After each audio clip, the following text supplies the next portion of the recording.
Bonjour, je sais que tu reviens de Calais où ils sont passés quelques événements assez chauds.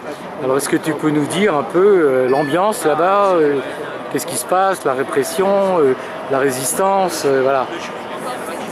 En fait, qu'est-ce que j'étais présent, moi témoin, c'est plutôt un témoignage. J'étais présent sur deux actes qui ont été, tout le monde a été relié par la presse. Le premier acte, c'était le fameux fusil qui est sorti, j'étais dès le début jusqu'à la fin présent. En fait, c'est un monsieur qui était devant chez lui, et quand la manif, il commençait à insulter et provoquer les gens, et quand la manif, les migrants sont approchés de lui, ils voulaient savoir plus sur pourquoi il insulte les gens et dégageait et tout ça, il disait.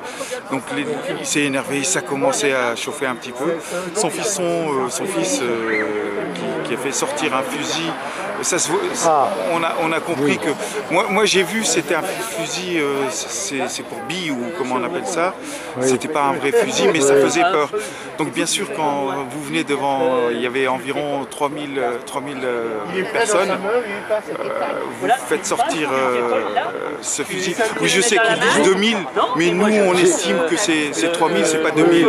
Non, je parlais pas de ça, mais il se trouve que j'ai vu le reportage à la télé, et donc ces deux frères assez forts, et le papa était à côté, et j'ai vu la scène où il sort son fusil, et j'ai observé une chose que peut-être tu n'as pas eu le temps de regarder, c'est qu'ils avaient des blousons Lonsdale. Donc ça c'est typiquement l'habit de l'extrême droite.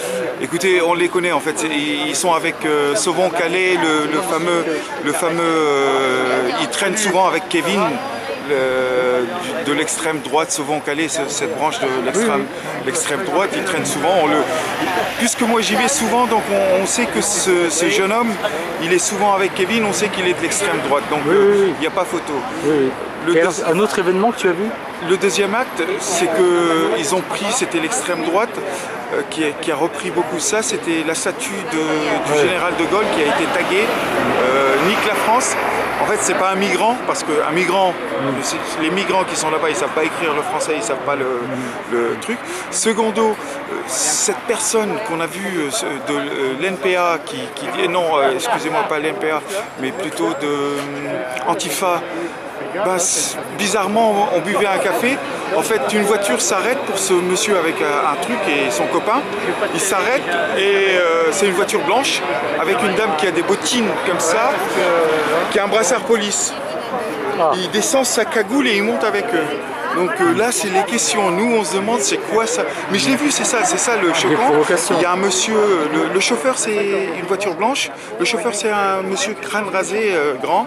Je crois que c'est un policier lui aussi, puisque la dame elle a oublié, ou peut-être, je ne sais pas pourquoi elle avait son truc de police. Mais le monsieur, ils l'ont pas fait arrêter, parce que s'il était arrêté, on sait les manières de comment c'était.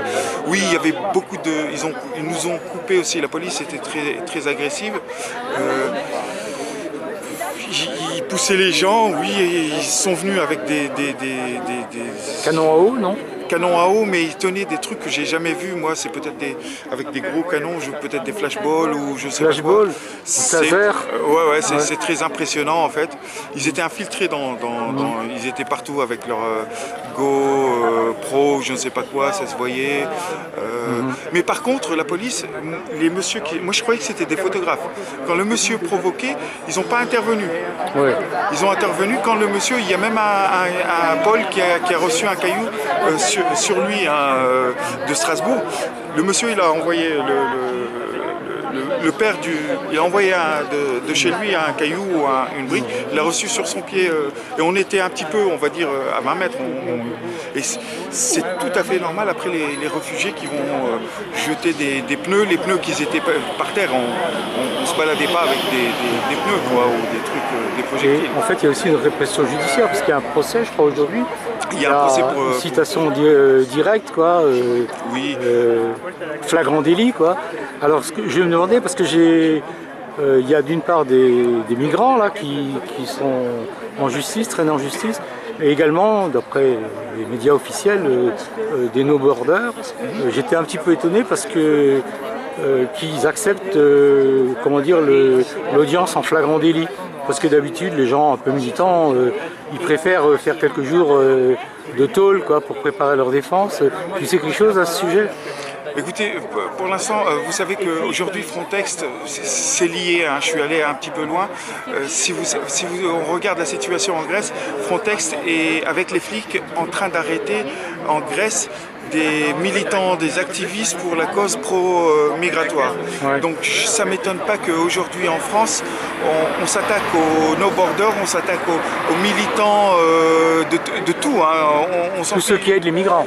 Tout ce qui aide les migrants aujourd'hui, bien sûr un jour je crois que ça va venir à Strasbourg. Je crois que ça va venir à Strasbourg un jour si on commence à faire Oui. aider les migrants. Bon, on n'a pas beaucoup de migrants aussi.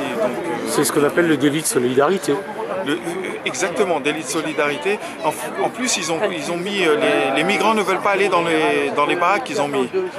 Oui, oui, les conteneurs là, Voilà, on les donc, comprend. Hein. 12 lits dans un conteneur qui fait quelques mètres carrés et 14. il paraît qu'il n'y a même pas l'eau courante dedans. Il n'y a pas l'eau courante, mais par contre, il faut entrer, mettre sa pomme et Ah oui, il y a un contrôle biométrique. biométrique pour qu'on donne un numéro pour aller dans quel truc. Oui. Et eux, ils veulent pas y aller. Ils ont pas, en fait, ils n'y croient pas à la justice française. Pourquoi aujourd'hui on va leur faire du bien? Ça, c'est le message que j'ai. Pourquoi aujourd'hui, moi comme migrant, la France ou les autorités françaises, hier ils nous répressionnent. On sait que la police, il y a toujours des militants de l'extrême droite qui, en fait, l'extrême droite et la police, ils sont toujours ensemble. Et hier, avant-hier, quand il y avait le truc au port, il y avait des flingues qui sont sortis par des gens de l'extrême droite ou des gens cagoulés. On ne sait pas si c'est extrême droite ou police, mais il n'y avait pas d'insigne, rien du tout. Ils ont pris les téléphones des migrants, ils ont tabassé les migrants. Donc c'est très flou là-bas, c'est une zone de non-droit en fait. Oui, mais dans l'autre sens que d'habitude. Voilà. Ouais. Donc là-bas, C'est-à-dire les libertés démocratiques ne sont pas tellement respectées. en fait, là-bas, Croix-Gammée, c'est normal. Ah oui. On la voit partout. On voit les gens avec le truc de nazi qui se balade ou un t-shirt. Pour nous, c'est choquant si ça sera à Strasbourg ou quelque chose. Et même peut-être on va faire des actions citoyennes. Là-bas, c'est normal. Qui va le faire? Oui. Qui va le faire? Donc voilà quoi. En fait, ils ont tordu. Moi, je regarde BFM TV. Le monsieur, il filmait juste à côté de moi. Et quand j'ai vu les infos, j'ai vu totalement. Ils ont coupé ou je sais pas. Ils ont fait montrer que les migrants quand ils jetaient les projectiles.